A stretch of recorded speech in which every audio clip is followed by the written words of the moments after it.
오늘 하나님의 은혜와 긍휼이 이 자리에 함께 예배하는 여러분의 삶 가운데 가득하고 충만하기를 간절히 소원하고 축복합니다. 우리가 아이들과 함께 있다 보면 아이들에게 종종 심부름을 시킬 때가 있습니다. 누구누구야 이것 좀 해와라, 누구누구야 물 좀 떠와라, 누구누구야 이것 좀 부탁한다 라고 심부름을 시킬 때가 있는데 그때 가끔 아이들이 반응이 재밌습니다. 네 하고 얼렁해서 순종해서 떠올 때가 있고 또 어떨 때는 투덜거리며 떠올 때도 있고 그렇습니다. 근데 어떨 땐 아이들이 묻습니다. 뭐라고 묻냐면 왜 나만 시켜요? 왜 나만 시켜요? 형도 있고 동생도 있고 누구도 있는데 왜 나만 시켜요? 이렇게 물을 때가 있습니다.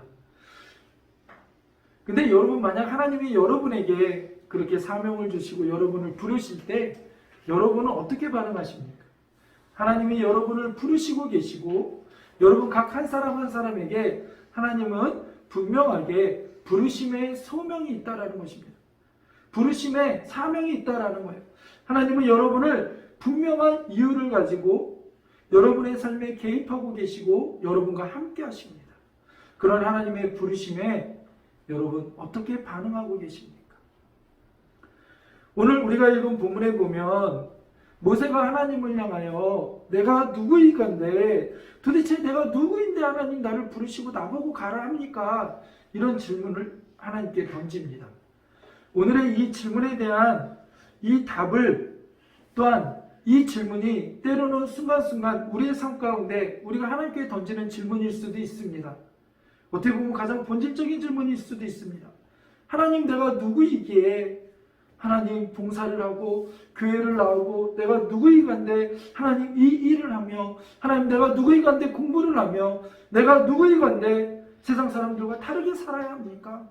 하나님 나는 왜 주일날 매일 교회 나와야 합니까? 왜 내 소득의 10분의 1을 떼어서 이렇게 하나님 앞에 드려야 합니까? 왜 이렇게 헌금해야 합니까? 왜 남들 다 하는데 나는 이렇게 헌신하고 수고하고 봉사해야 합니까? 때로는 이것이 모세의 질문이 아니라 오늘 나의 질문일 수도 있다라는 것입니다. 오늘 말씀을 통하여 이 모든 것들이 해소되어지고 또한 은혜로 또한 고백되어지는 시간이 되기를 은혜로 또 반응하는 시간이 되기를 간절히 소원합니다. 오늘 말씀의 배경을 보면 이렇습니다. 우리가 지지난주의 설교와 좀 약간은 연결되어지는데 모세가 이제는 자기네 양떼를 치다가 호렙산에서 한 떨기나무를 발견합니다. 그 떨기나무는 불이 타는 떨기나무였어요. 근데 떨기나무가 불이 타면 사그라들고 없어져야 제거돼서 사라져야 되는데 그냥 떨기나무는 그대로 있고 그 위에 불이 붙어 있습니다. 그 광경 속에서 모세는 하나님을 만나게 되어집니다. 그리고 하나님은 모세에게 이곳은 거룩한 곳이니 신을 벗으라고 말씀하십니다. 거룩이라는 의미는 단순히 장소적인 개념이 아니라 이제 모세야 너의 인생에 하나님이 찾아오셔서 개입하셔서 네 인생을 하나님이 계획하신 일에 하나님의 관련된 일에 사용하기를 원하시고 함께하기를 원하신다라고 말씀을 나누었습니다. 그와 같이 우리의 삶 가운데 하나님 찾아오셔서 우리의 삶을 하나님은 녹화하고 계시죠. 자, 이렇게 하나님이 부르시는데 하나님이 부르신 이유는 무엇입니까? 모세를 왜 이렇게 부르셨어요? 무엇을 위하여 부르셨어요? 이스라엘 백성들을 애굽에서 구원해내기 위해서. 이스라엘 백성들이 애굽에 있는데 이 압제가 너무 심한 거예요. 이스라엘 백성들이 왜 애굽에 가게 되었습니까? 왜 여기서 이렇게 지금 종살이 합니까? 그 이유는 예전에 야곱이 이스라엘 백성들이 다 누구의 자손들입니까? 야곱의 자손들이잖아요. 야곱에게는 두 아들들이 있었는데 이 아들들이 누구를요? 요셉을 시기하여서 요셉이 어렸을 때 요셉을 애굽에 팔게 되어져요. 그리고 여러분이 잘 아는 이야기대로 요셉이 거기서 이제는 보디발의 집에서 팔려서 종살이 하다가 또 거기서 누명을 쓰고 왕의 감옥에 가가지고 왕의 감옥에서 있다가 그의 신하들의 꿈을 해몽하고 나중에는 왕의 꿈을 해몽하고 그 다음에 그 모든 것들을 준비하는 일을 맡게 되어집니다. 애굽의 총리가 되어지죠. 그리고 이제는 잘 준비하여서 애굽이 부강한 나라가 될 수 있도록 합니다. 그리고 그 상황 속에서 모든 애굽을 제외한 나머지 나라들이 다 흉년에 있으니까 먹을 게 없으니까 이제는 요셉의 형제들이 곡식을 얻으러 요셉에게 오고 더 나아가 이들이 아예 이주해 와서 고센 땅에는 아주 풍요로운 땅에 이들이 거주하게 되어집니다. 처음에는 많은 대접도 받고 풍요롭게 잘 자랐는데 풍요롭게 많이 지냈는데 이들의 세력이 이제는 점점 커지기 시작한 거죠. 그리고 시간이 흐르면서 이제 하나님을 알지도 못하고 이 요셉을 알지도 못하는 이들이 그 왕이 되면서 점점 두려움을 느끼기 시작합니다. 야, 이 세력이 이렇게 커졌는데 이 세력이 이러다가 우리 애굽을 다 먹어버리는 거 아니야? 이들이 반란을 일으키면 어떡하지? 그런 마음에 이제는 이 이스라엘 백성들을 압제하기 시작합니다. 아들을 낳으면 다 죽이라고 하기도 하고 딸만 낳게 하기도 하고 모든 경제권과 군사력과 모든 걸 할 수 있는 남자들을 다 죽이고 씨를 말리는 그런 일을 하기도 합니다. 그리고 이들의 힘을 빼기 위해서 노동량을 하루 일의 노동량보다 훨씬 많은 노동량을 요구하기도 하고 이들을 계속해서 압제하고 괴롭히기 시작합니다. 그러자 이스라엘 백성들이 고통이 극에 달하기 시작해요. 이렇게 이스라엘 백성들이 고통이 극에 달하자 이들이 선택한 건 무엇입니까? 할 수 있는 게 없죠. 단 할 수 있는 거 뭐 있습니까? 기도밖에 없어요. 그러자 이스라엘 백성들의 입에서 애통이 터져 나옵니다. 이들이 하나님을 찾기 시작합니다. 하나님께 부르짖기 시작합니다. 그래서 애통하는 자는 복이 있다라는 말의 의미가 쉽게 이해가 되진 않지만 삶의 연륜 속에서 고생의 긴 터널을 지나온 분들은 그것이 왜 복인지 왜 은혜인지를 알 거예요. 그거는 굳이 말로 설명할 수 있는 것이 아니라 삶의 은혜로 느껴지는 것입니다. 애통하는 자는 복이 있다. 오늘 이 이스라엘 백성들은 끊임없이 애통하고 있어요. 어떻게 하면 좋습니까, 하나님? 좀 도와주십시오, 하나님. 구해주십시오, 하나님. 우리를 불쌍히 여겨주세요라고 기도합니다. 때로는 정말 기도하는 것이 아무것도 아닌 것 같고 너무 연약한 방법 같고 기도해서 뭐가 바뀌나 기도해가지고 뭐가 되나 우리는 이렇게 생각할 수 있지만 사실 가장 강력한 무기가 기도입니다. 기도가 가장 능력 있고 때로는 기도가 가장 효과적입니다. 왜요? 기도는 하늘 보좌를 움직이고 하나님과 함께하는 것이기 때문에 그렇습니다. 그러기에 우리에게도 언제나 힘들고 어려움이 있을 때, 애통함이 있을 때 우리가 해야 될 일은 뭐예요? 기도하는 것입니다. 기도할 때 하나님의 은혜가 임할 줄로 믿습니다. 이스라엘 백성들이 이렇게 기도했더니 하나님이 뭐라고 응답하시냐면 내가 너의 기도를 들었다라는 거예요. 내가 너의 부르짖음을 들었다라는 거예요. 하나님이 이스라엘 백성들의 기도를 들으셨다라는 거예요. 그리고 그들의 애통함과 그들의 압제와 그들의 고통과 수치를 보았다라는 거예요. 하나님이 보았다, 알았다라는 의미는 무엇입니까? 그래, 이제 알았어. 그러니까 끝이 아니라 그 다음에 해결책을 하나님이 준비하시는 거죠. 그 해결책으로 하나님이 택하신 사람을 들어. 그게 바로 누굽니까? 모세죠. 모세를 지명하여 부르시고 모세를 통하여 하나님은 그 일을 하기를 원하십니다. 그래서 떨기나무 가운데 모세를 부르셔서 하신 말씀이 뭡니까? 모세야, 이제는 네가 가야겠다. 네가 이제는 애굽으로 가가지고 내 백성 이스라엘을 구원해 내야겠다 라고 하나님은 명하시는 거예요. 그렇게 하나님이 명하시는 그 사명 가운데 모세는 하나님을 향하여 항변하듯이 이야기하는 거예요. 아니 뭔 소리인지는 알겠는데 하나님, 내가 누구인데 갑니까? 도대체 내가 왜 거기를 가야 합니까? 지금 뭘 잘 모르시나 본데 나 거기 갈 수 없습니다 라는 부정적인 항변의 질문이에요. 모세는 왜 이렇게 그 부르심에 자신있게 제가 가겠습니다, 알겠습니다, 내가 하겠습니다 이렇게 하지 못하고 도대체 내가 누구인데 이 길을 가야 합니까? 내가 왜 애굽으로 가야 합니까? 왜 이렇게 반문합니까? 모세에게는 실패의 경험이 있기 때문에 그래요. 모세 안에는 트라우마와 두려움이 있기 때문에 그래요. 모세가 원래의 신분은 왕자의 신분이었어요. 어떻게 왕자의 신분이 됐죠? 이 애굽에서 이스라엘 백성들이 왕성해지는 것이 너무 두려우니까 산파들을 통해서 남자아이들은 다 죽이라고 그랬어요. 근데 산파가 가서 보니까 이 모세가 아기 때 보니까 도저히 어떻게 할 수 없는 거예요.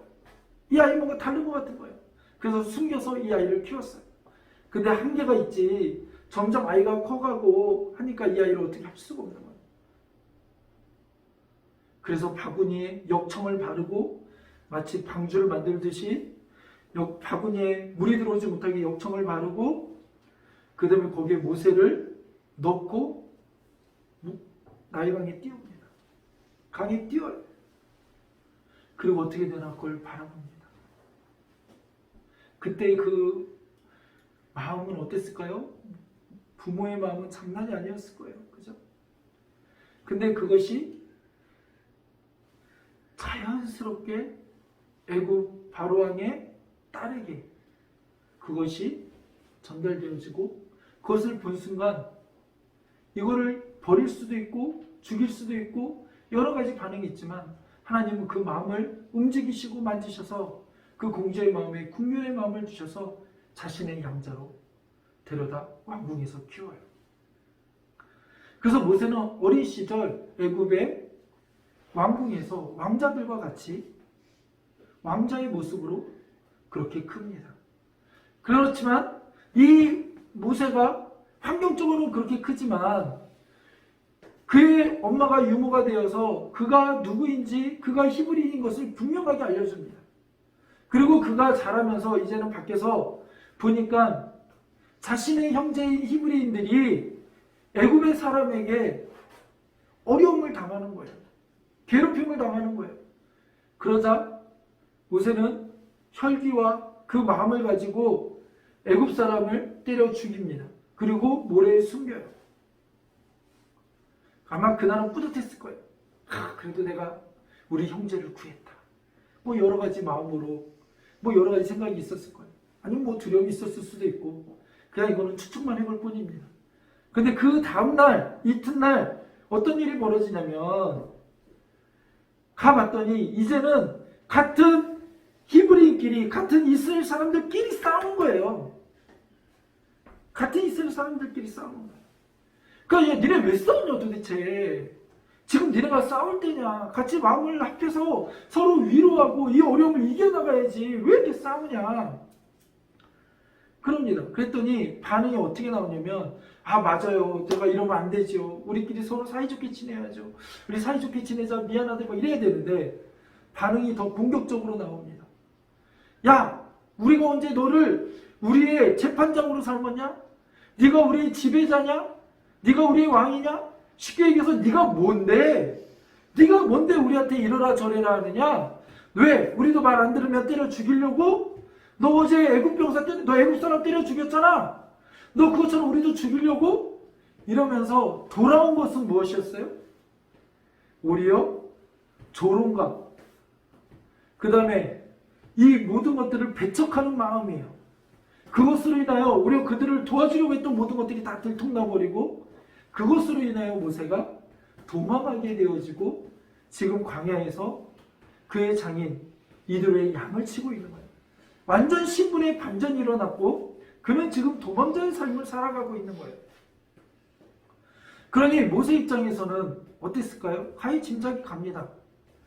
왜냐하면 이게 사람의 성향에 따라 그럴 수도 있지만 또 목사의 신분에 있다 보면 때로는 다른 사람을 도와주고도 기쁜 마음으로 좋은 마음으로 도와주고도 때로는 좋은 소리보다는 또 공격적이고 또 이렇게 좀 억울하게 이런 일들을 당할 때가 종종 있습니다. 기껏 도와주고도 욕먹을 때가 있습니다.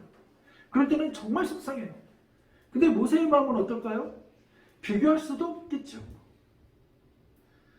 그렇게 지금 시간이 흘러서 80년이 된 거예요. 광야에서의 40년. 그러니까 궁에서 40년을 살았고 그 이후에 40년이 지난 거예요. 40년 동안 모세는 뭐 여러 가지 생각이 들지 않았겠어요? 내가 그때 그러지 말았어야 됐어. 아유 그때 그냥 모른 척 할걸. 때로는 그때 더 확 이렇게 했어야 되나? 막 그때의 사건들이 내가 만약 그때였으면 어떻게 선택을 했을까? 뭐 여러 가지 생각들이 들었을 거예요. 그러나 결론은 무엇이었냐면 할 수 있는 게 아무것도 없었다라는 거예요. 그리고 지금은 실패자의 모습, 지금은 아무것도 할 수 없는 모습, 지금 내가 그것 때문에 도망쳐서 여기까지 왔는데 지금 무슨 소리 하시는 겁니까? 나보고 다시 어디로 가라고요? 내가 애굽에서 도망쳐 왔는데 그 애굽으로 가라고요? 그리고 내가 그 히브리인들, 이 이스라엘 백성들을 내가 도와주려고 이들을 위하여 그렇게 했었는데 이들이 나에게 어떻게 했는데요? 이들은 나를 배척하고 나를 향하여 오히려 욕을 하고 나를 향하여 조롱하고 네가 우리의 지배자냐, 네가 우리의 재판장이냐, 이렇게 반응했던 사람들 아닙니까? 그런데 그들을 내보고 구원하고 이끌어내라고요? 내가 가도 이들은 날 믿지 않을 거예요. 마치 이 모습이 예수님이 이 땅에 오실 때의 모습 아닙니까? 죄인들을 구원하시기 위하여 이 땅에 오셨는데 예수님을 향한 반응이 뭐였을까? 네가 하나님의 아들이라고? 예수님 믿으면 모든 것이 다 해결돼. 에이, 네가 어떻게 우리의 왕이야? 마치 조롱하는 사람들의 모습과 같아요. 때로는 우리들의 모습과 같아요. 그 속에 모세는 엄청난 트라우마와 상처와 실패에 대한 두려움, 그리고 이성적으로 생각해도 말도 안 되는 상황인 거죠. 근데 하나님은 가라고 말씀하세요. 모세야 가라. 모세야 가라. 혹시 잘못 부르신 거 아닙니까? 아니요, 하나님은 정확하게 부르셨어요. 하나님은 떨기나무 가운데 정확하게 모세야 모세야 이름을 부르시며 모세를 통하여 이 일을 하기를 원하셨어요. 때로는 우리도 우리의 사명의 길을 가다 보면 억울하고 힘들고 속상한 일을 당할 때가 정말 많아요. 지난주에는 한 주간 이렇게 있는데 어떤 한 옛날에 제자 한 명이 연락이 왔어요. 근데 뭔 얘기를 하다가 목사님 요즘은 좀 어떠세요? 제가 그래서 뭐라고 했을까요? 죽을 것 같다. 이랬더니 점점점 이랬는데 때로는 우리가 사역을 하다 보면 부르심 가운데 있다 보면 좋기만 하지 않아요. 즐거울 때도 있고 기쁠 때도 있고 또 다른 열매들을 바라보면서 위로가 될 때도 있지만 그 과정들은 순간순간 속상하고 눈물 나고 힘들고 또 여러 가지 생각지 못했던 일들로 괴로울 때도 있어요. 그러나 분명한 사실은 뭐냐면 그때마다 우리가 생각해야 될 거는 내가 잘못 선택했나 봐. 나 아닌가 봐. 나 왜 이러지가 아니라 하나님이 분명히 우리를 부르셨음을 여러분 기억하시고 여러분 믿음으로 나가시는 여러분들이 되길 간절히 소원합니다. 그렇게 하나님은 모세를 부르셨어요. 그러나 모세는 나 아니에요. 내가 누군데 나에게 이 길을 가라 합니까? 자꾸. 아니 너 맞다라는 거예요. 하나님은. 그러니까 모세가 계속해서 이제는 핑계를 대기 시작합니다. 아유 내가 무엇인데 가서 뭐라고 이야기하고 내가 가서 간들 그들이 물으면 내가 뭐라고 얘기합니까? 하나님은 친절하게 다 알려주세요. 친절하게 알려주세요. 그리고 친절하게 위로하시고 토닥토닥 해주세요. 그러니까 우리는 여기서 하나님의 마음을 볼 수 있어요. 하나님은 때로는 진노하기도 하시고 때로는 무섭게 심판주로도 오시지만 하나님은 그 이전에 갑자기 심판하시고 갑자기 욱하시는 분이 아니라는 사실이에요. 하나님은 계속해서 우리에게 기회를 주시고 계속해서 우리를 위로하시고 우리를 토닥여 주시고 우리에게 으쌰으쌰 힘내라고 이야기하시고 계속해서 우리와 함께 하신다라고 우리를 향하여 하나님의 사랑의 마음을 계속해서 말씀해 주세요. 오늘도 모세가 계속해서 나는 아닙니다. 나는 못 갑니다. 나는 말이 둔하고 뭐하고 막 계속 핑계를 댑니다. 가서 뭐라고 이야기합니까? 라고 할 때 하나님은 하나하나 다 친절하게 다 이야기해 주세요.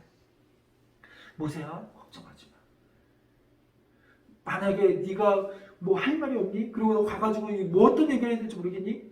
잘 와봐, 들어봐 하면서 하나님 하나하나 얘기해 주세요. 나는 스스로 있는 자다. 본인의 하나님이 어떤 분인지도 다 드러내서 얘기해 주세요. 그리고 그가 이제 이스라엘 백성들을 구원하기 위하여 내가 너를 보냈다라고 얘기해.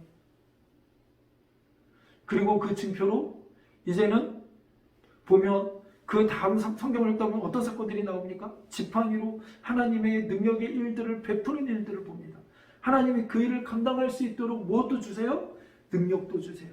나는 말이 두네요? 그래 너 말 못하니? 그럼 말 잘하는 네 형 아론 있잖아. 또 다른 사람을 붙여줍니다. 함께 일할 수 있는 사람들을 붙여줍니다. 그리고 그 일을 할 수 있도록 합니다. 그러니까 우리가 여기서 하나 기억해야 될 거는 뭐냐면 우리는 종종 착각하는 게 있어요. 중요한 사실인데 뭘 착각하냐면 우리는 세상적인 기준으로 헤드헤이터가 꼭 누구를 어떤 사람의 이력을 보고 이 사람은 이력이 화려하고 이 사람은 이렇게 능력이 있네? 그래가지고 이 사람은 이렇게 써야지 스카우트 하듯이 하나님이 하나님의 사람을 부르시는 것처럼 착각할 때가 있어요. 그러나 그렇지 않습니다. 하나님의 부르심에는 하나님은 그런 조건은 아무런 의미가 없어요. 왜요? 누가 하실 거니까? 하나님이 하실 거니까. 하나님이 하실 거니까. 그래서 우리가 가끔 오해되어지는 게 뭐냐면 이렇게 성경에도 보면 리더십이라는 강좌들이 있고 리더십의 프로그램 이런 걸 보면 가끔 이런 것들을 합니다. 성경의 인물들을 놓고 이 사람이 왜 하나님께 쓰임받았을까? 왜 하나님께 부름받았을까? 라고 하면서 이 사람은 이렇고 이 사람은 이렇고 이런 조건이 있어서 그럴 거야. 근데 사실은 저는 거기에 개인적으로는 동의하지는 않습니다. 그리고 성경을 봐도 그것 때문에 하나님이 부르셨다 이렇게 얘기하지 않아요. 그렇게 부르실 것 같았으면 베드로 부르지 않으셨어요. 지금처럼 모세 부르지 않으셨을 거예요. 부르셔도 이미 40년 전에 부르셨을 거예요. 하나님은 철저하게 어떤 사람을 부르십니까? 하나님의 은혜로 부르십니다. 그리고 그 사람들을 통해서 어떻게 일하십니까? 철저하게 하나님의 방식대로 일하시고 하나님을 바라보기를 원하세요.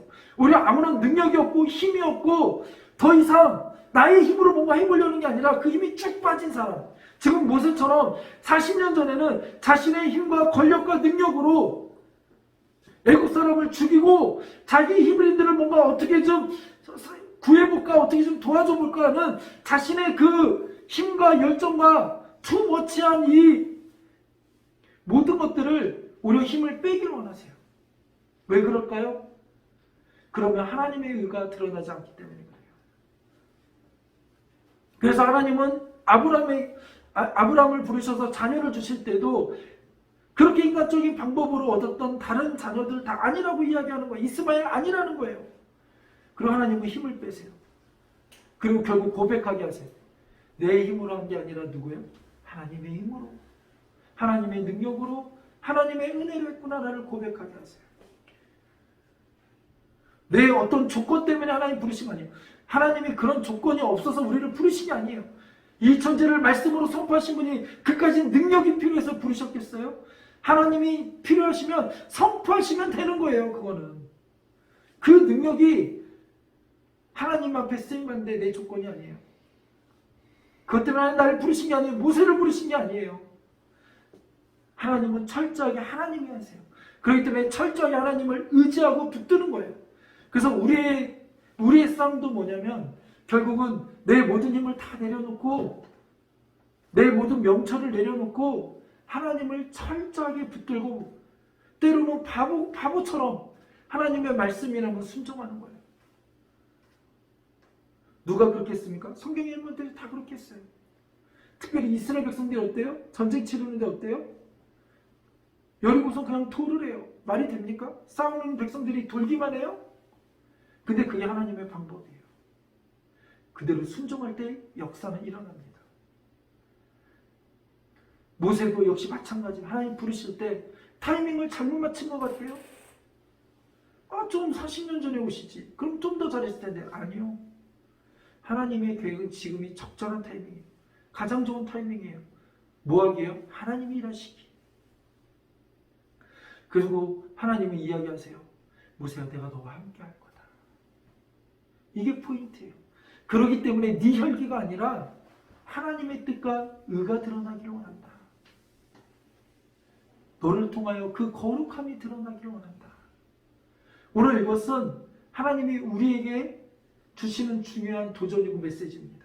하나님은 우리를 통하여 뭔가 큰 것을 이루어내기를 원하지 않으세요. 솔로몬이 성전을 지어내듯 다윗이 성전을 지어내듯 하나님은 오늘 우리를 통하여 거대한 건물을 짓고 거대한 성전을 이루듯 뭔가 거대한 열매를 하나님이 원하시는 게 아니에요.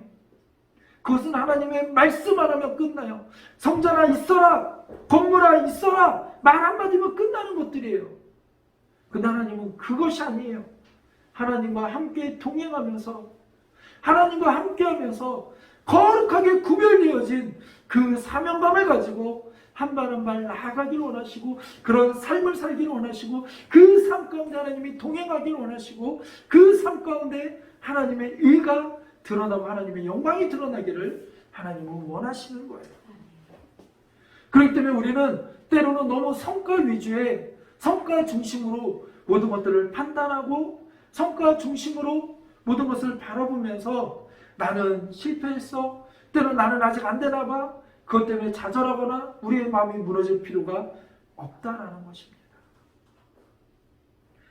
때로는 거대하게 큰 성과를 이룬 100명, 20명, 10년 만에 아니면 3년 만에, 1년 만에 100명, 200명, 300명, 1000명 모은 사람들보다 시골에서 끊임없이 힘들고 어려운 상황 속에도 있지만 끝까지 그 사명의 자리를 지키고 나가는 그 작은 시골교회 목사님의 그것이 더 하나님 앞에는 인정받고 은혜가 될 수도 있습니다. 이름도 없이 빛도 없이 선교지에서 아무도 알아주지 않지만 거기서 목숨 걸고 나아가는 그 헌신을 하나님은 더 귀하게 여길 수 있습니다. 우리 인간적인 눈으로 열매만 바라보고 결과물을 바라보고 우리는 판단할 게 아니에요. 하나님은 그렇게 바라보지 않으세요. 그랬다면 모세 부르지 않으셨을 거예요. 그렇게 바라본다면 여러분 부르지 않으셨을 거예요. 그런 조건이라면 저를 부르지 않으셨을 거예요.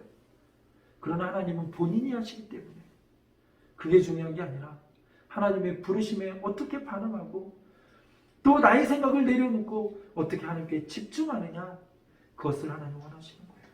그래서 모세를 설득하는 거예요. 모세야, 이렇게 하자. 나와 함께 하자. 오늘 그 하나님이 여러분에게 말씀하세요. 사랑하는 나의 아들아, 사랑하는 딸아, 때로는 억울하지, 때로는 분통이 터지지, 때로는 애통함이 있지, 힘들지. 그래, 알아. I know. 나도 안다. 그러나 나와 함께 하자. 내가 너를 통하여 이 일을 이룰 거야. 내가 너를 통하여 이것을 하기를 원한다. 그것을 이루시는 하나님. 그 하나님 여러분과 함께 하세요. 그러기에 우리는 가능한 줄로 믿습니다.